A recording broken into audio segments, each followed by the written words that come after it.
Hi friends, ಎಲ್ಲರಿಗೂ ನಮಸ್ಕಾರ. ನಿನ್ನೆ ವೈಕುಂಠ ಏಕಾದಶಿ ಇತ್ತಲ್ವ, ಅದರ ಸ್ಪೆಷಲ್ ಆಗಿ ಗೋಧಿ ಹುಗ್ಗಿ ಹೇಗೆ ಮಾಡೋದು ಅಂತ ತೋರಿಸ್ಕೊಡ್ತಾ ಇದ್ದೀನಿ. ತುಂಬಾ ಚೆನ್ನಾಗಿರುತ್ತೆ. ಸ್ವೀಟ್ ರೆಸಿಪಿ, ಮಾಡೋದು ಕೂಡ ತುಂಬಾ ಸುಲಭ. ಇವಾಗ ಗೋಧಿ ಹುಗ್ಗಿ ಮಾಡೋದು ಹೇಗೆ ಅಂತ ನೋಡ್ಕೊಂಬರೋಣ. ತುಂಬಾ ಚೆನ್ನಾಗಿರುತ್ತೆ, ತುಂಬ ಟೇಸ್ಟಿಯಾಗಿರುತ್ತೆ. ಉಪವಾಸ ಇರುತ್ತೆ ನೋಡಿ, ಆ ಟೈಮ್ದೊಳಗೆ ಹೀಗೆ ಒಂದು ಸರ್ತಿ ಮಾಡಿ ನೋಡಿ.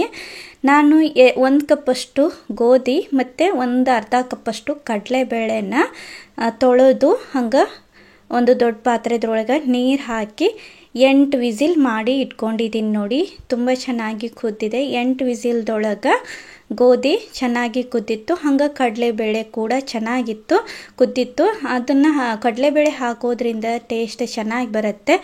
1 ಕಪ್ಪು ಗೋಧಿ, ಅರ್ಧ ಕಪ್ಪಷ್ಟು ಕಡಲೆಬೇಳೆ. ಗೋಧಿನ ನೆನೆ ಇಡುವ ಅವಶ್ಯಕತೆ ಇಲ್ಲ. ಗೋಧಿ ಮತ್ತು ಕಡಲೆಬೇಳೆ ಒಟ್ಟಿಗೆನ ಸೇರಿಸಿ ತೊಳೆದು ನಂತರ ಸ್ವಲ್ಪ ನೀರು ಜಾಸ್ತಿ ಹಾಕಿ ಕುಕ್ಕರಲ್ಲಿ 8 ವಿಸಿಲ್ ಮಾಡಿದ್ದೆ. ನೀರೆಲ್ಲ ಪೂರ್ತಿಯಾಗಿ ಇಂಗಿದೆ ನೋಡಿ.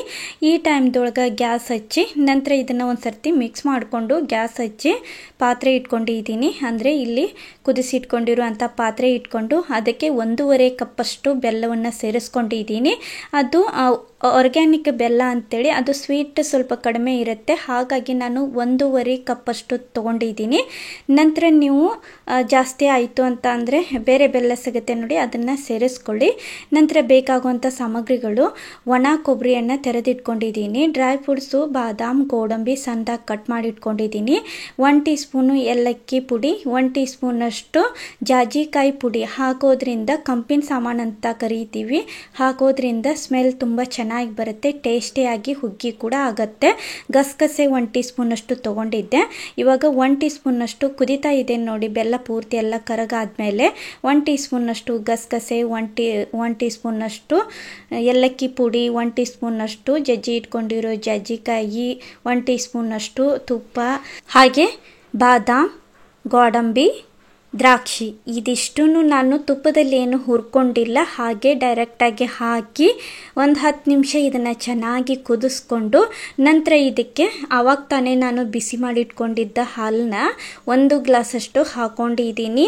ಇದು ಸ್ವಲ್ಪ ಆರಿದ ಕೂಡಲೇ ಸ್ವಲ್ಪ ಗಟ್ಟಿ ಆಗುತ್ತೆ. ನಿಮಗೆ ಗಟ್ಟಿದು ಇಷ್ಟ ಅಂತ ಅಂದರೆ ಹಾಲು ಹಾಕದೆ ಹಾಗೆ ನೀವು ಆಫ್ ಮಾಡಿ ಇಟ್ಬಿಡಿ, ಅದು ಗಟ್ಟಿಯಾಗಿರುತ್ತೆ. ಸ್ವಲ್ಪ ತೆಳುವಾಗಿ ಮೀಡಿಯಮ್ದಲ್ಲಿ ಇರಬೇಕು ಅಂತ ಅಂದರೆ ಸ್ವಲ್ಪ ಹಾಲನ್ನ ಸೇರಿಸ್ಕೊಳ್ಳಿ, ಟೇಸ್ಟ್ ಚೆನ್ನಾಗಿ ಬರುತ್ತೆ. ನಂತರ ನಾವು ಹಾಲನ್ನ ಹಾಕಿ ತಿನ್ನಬೇಕಾದ್ರೆ ಚೆನ್ನಾಗಿರುತ್ತೆ. ಮತ್ತು ನಂತರ ನೋಡಿ, ಇವಾಗ ಹಾಲು ಹಾಕ್ಕೊಂಡು ಚೆನ್ನಾಗಿ ಇದನ್ನು ಮಿಕ್ಸ್ ಮಾಡ್ಕೊಂಡಿದ್ದೀನಿ. ಮಿಕ್ಸ್ ಮಾಡಿಕೊಂಡು ಇವಾಗ ಗ್ಯಾಸ್ ಆಫ್ ಮಾಡಿಬಿಟ್ರೆ ರೆಡಿ ಆಯಿತು ಗೋಧಿ ಹುಗ್ಗಿ. ಗೋಧಿ ಹುಗ್ಗಿ ಎಲ್ಲರಿಗೂ ಇಷ್ಟ ಆಗುತ್ತೆ ಅಂತ ಅಂದ್ಕೊಂಡಿದ್ದೀನಿ.